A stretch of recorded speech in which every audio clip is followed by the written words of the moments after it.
দুর্নীতির বিরুদ্ধে তারুণ্যের একতা, গড়বে আগামীর শুদ্ধতা, এই স্লোগান নিয়ে নানা আয়োজনে সারা দেশে আন্তর্জাতিক দুর্নীতি বিরোধী দিবস পালিত হয়েছে। এ সময় বক্তারা দুর্নীতির বিরুদ্ধে সবাইকে একসাথে কাজ করার আহ্বান জানান। প্রতিনিধিদের পাঠানো তথ্য ও চিত্রে ডেস্ক রিপোর্ট।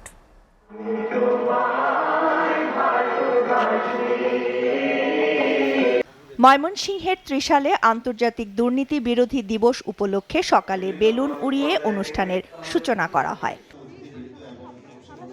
খাগড়াছড়িতে দুর্নীতি প্রতিরোধ দিবস উপলক্ষে টাউন হলে জেলা প্রশাসন, দুর্নীতি দমন কমিশন, দুর্নীতি প্রতিরোধ কমিটি ও সচেতন নাগরিক কমিটির যৌথ উদ্যোগে আলোচনা সভা করা হয়।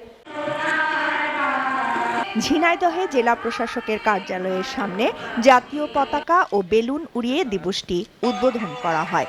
পরে জেলা প্রশাসকের কার্যালয়ের সামনের মহাসড়কে মানববন্ধন কর্মসূচি পালিত হয়। যশোরে বেলুন ফেস্টুন উড়িয়ে দিবসটির উদ্বোধন করেন স্থানীয় সরকারের উপপরিচালক রফিকুল হাসান। পরে জেলা প্রশাসক কার্যালয়ের সামনে মানববন্ধনের আয়োজন করা হয়। পরে বর্ণাঢ্য শোভাযাত্রার আয়োজন করা হয়।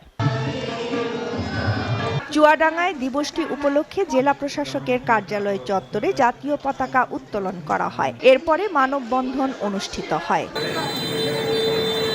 মেহেরপুরে পালিত হয়েছে আন্তর্জাতিক দুর্নীতি বিরোধী দিবস। জেলা শিল্পকলা একাডেমির সামনের সড়কে মানববন্ধন কর্মসূচি পালন করে জেলা প্রশাসন সহ জেলার সকল দপ্তর। নাটোরে দিবসটি পালনে জেলা প্রশাসকের কার্যালয়ের সামনে পতাকা উত্তোলন শেষে দুর্নীতির বিরুদ্ধে মানববন্ধন অনুষ্ঠিত হয়। ঠাকুরগাঁয়ে বেলুন উড়িয়ে অনুষ্ঠানের শুভ উদ্বোধন করেন জেলা প্রশাসক ইসরাত ফারজানা। পরে সেখানে মানববন্ধন কর্মসূচি পালন করে একটি বর্ণাঢ্য র্যালি বের করা হয়। নানা আয়োজনে পঞ্চগড়ে আন্তর্জাতিক দুর্নীতি বিরোধী দিবস পালিত হয়েছে। SATV news desk.